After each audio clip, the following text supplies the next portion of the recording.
পৃথিবী সৃষ্টির ব্যাপারে বুদ্ধিজীবীরা কি বলছে দেখুন।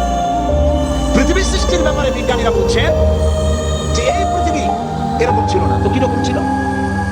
এটা সূর্যের পাশ থেকে একটা উজ্জ্বল শক্তিশালী জ্যোতিষ্ক দারুণ ফোর্স নিয়ে যাচ্ছিল।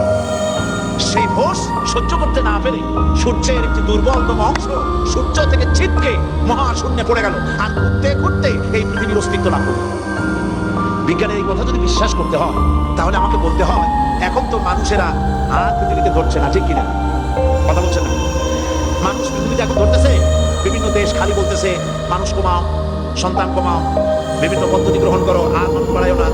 আল্লাহ পাক বলছেন আল্লাহু লা ইলাহা ইল্লা হুয়াল হাইয়ুল কাইয়্যুম।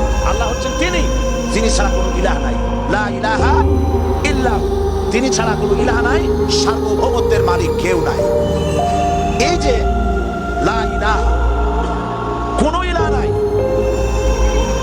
আমরা কালেমার মধ্যে এই কথাটা বলি। আমাদের কালেমায় তাইয়্যিবা আমরা কি উচ্চারণ করি?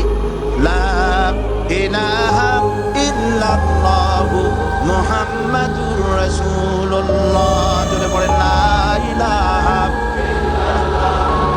লা ইলাহা ইল্লাল্লাহু মুহাম্মাদুর রাসূলুল্লাহ। লা ইলাহা, কোনো ইলাহ নাই। এই দাওয়াত দিয়েছেন দুনিয়ার সমস্ত পয়গম্বর।